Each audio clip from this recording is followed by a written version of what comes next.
Hello, everyone. My name is Jen Brown, and I work with Met1 Instruments Incorporated in Grants Pass, and I will be presenting regulatory comparison of low-cost OPC instrumentation for ambient particulate mass concentration measurement.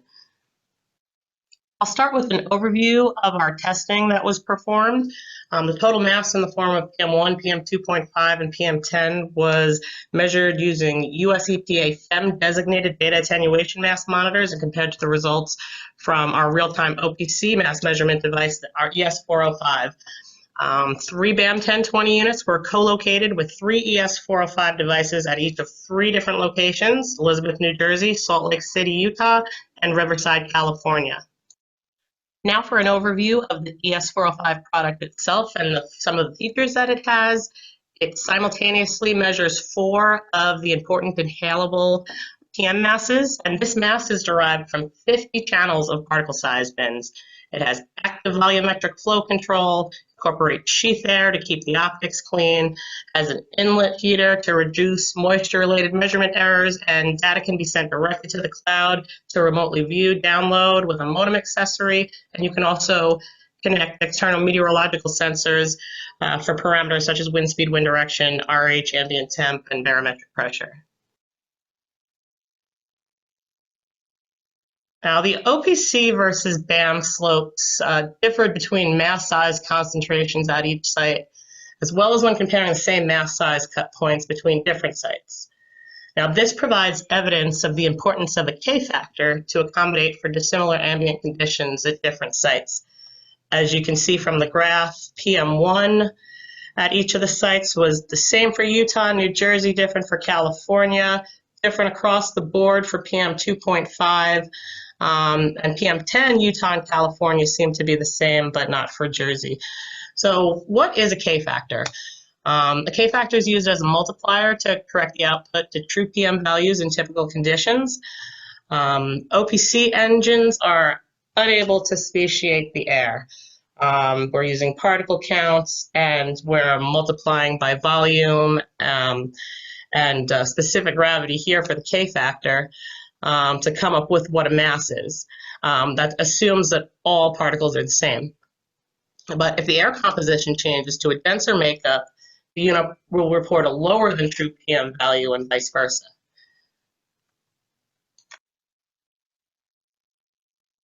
So during this study, and it's been well known that there are seasonal K-factor changes for optical units.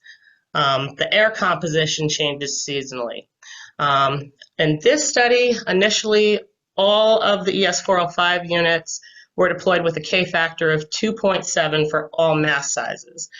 And as you can see from the graphs here, putting each location separated by size for PM1, 2.5, and 10 kind of has a similar trend where the K-factors are higher in warmer weather and decrease in colder weather, as you can see from the graphs.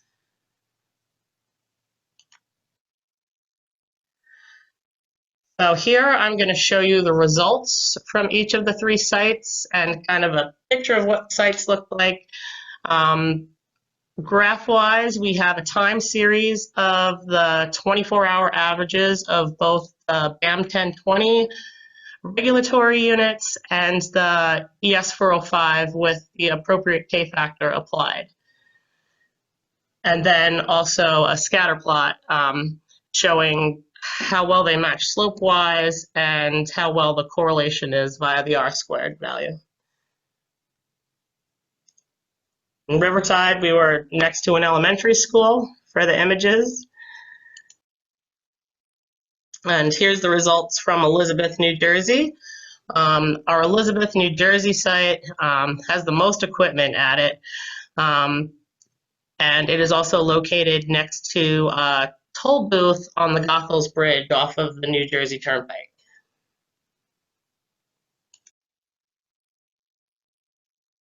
And here again is our results from Salt Lake City. The Salt Lake City testing only went until January because we started to do different testing at that site. And that's what this picture is from, just to get a picture to see what the setup is. The location of the 3 units in the front, those are now BAM 1022s. And that's where the ES-405s were located. And they were moved over to the side.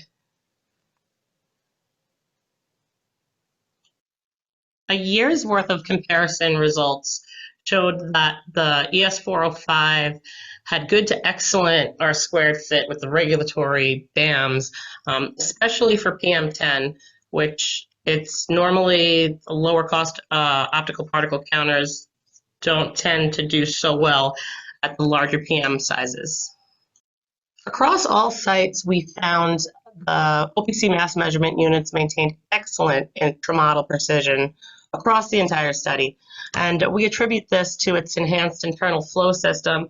We use active volumetric flow control to control the flow. As you can see from the time series, this is from Riverside, California, time series of the 3 units, and scatter plot of how well they match each other.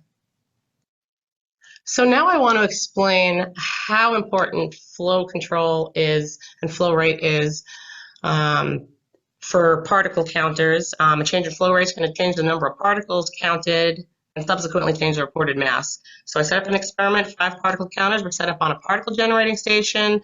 The flow rate was changed on 2 of the units, units A and D below. The units all simultaneously sampled for 3 60-second sample times for each of the changed unit flows, and then those 3 sample times were averaged for the results that are shown below.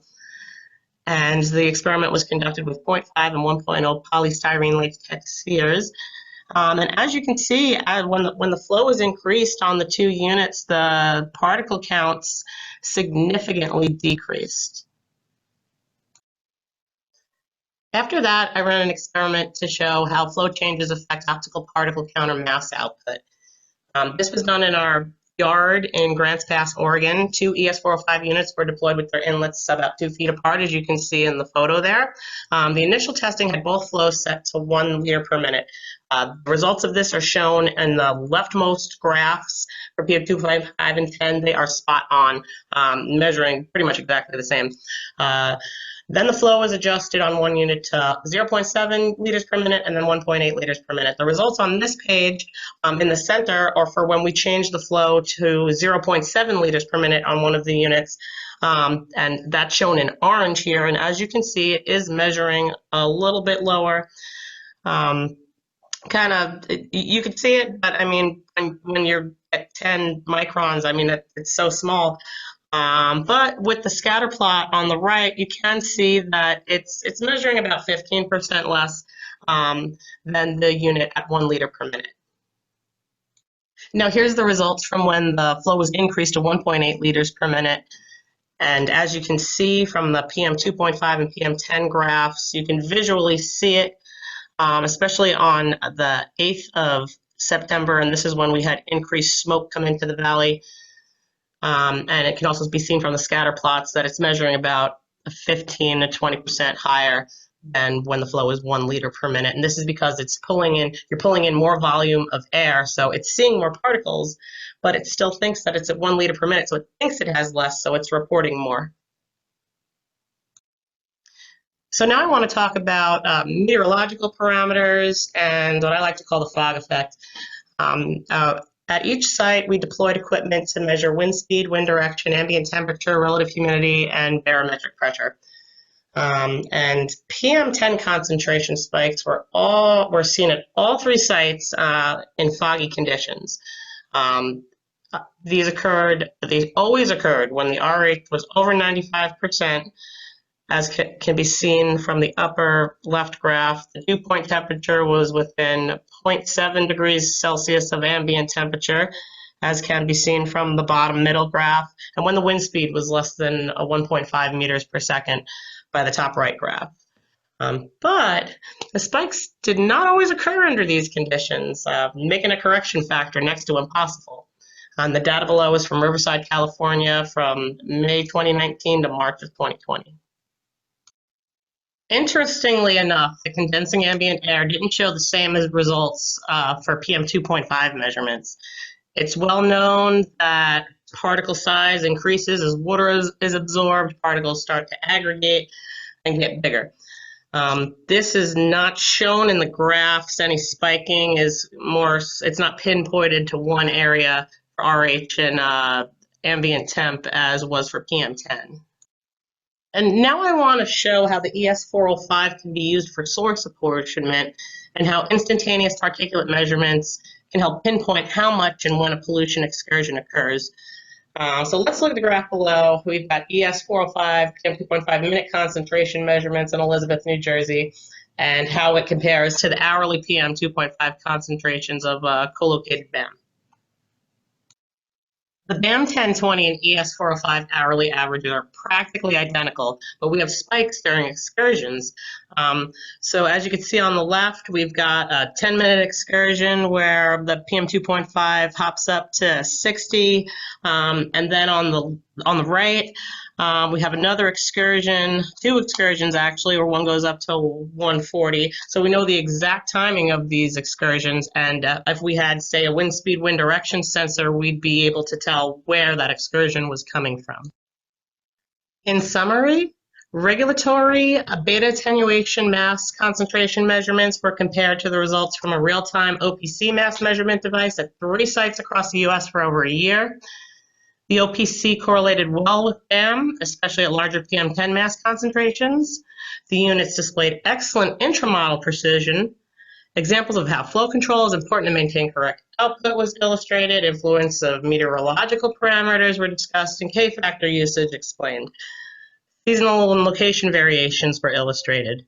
This long-term comparison enables us to find an appropriate default K-factor for each mass size for most locations. Thank you for listening to my presentation.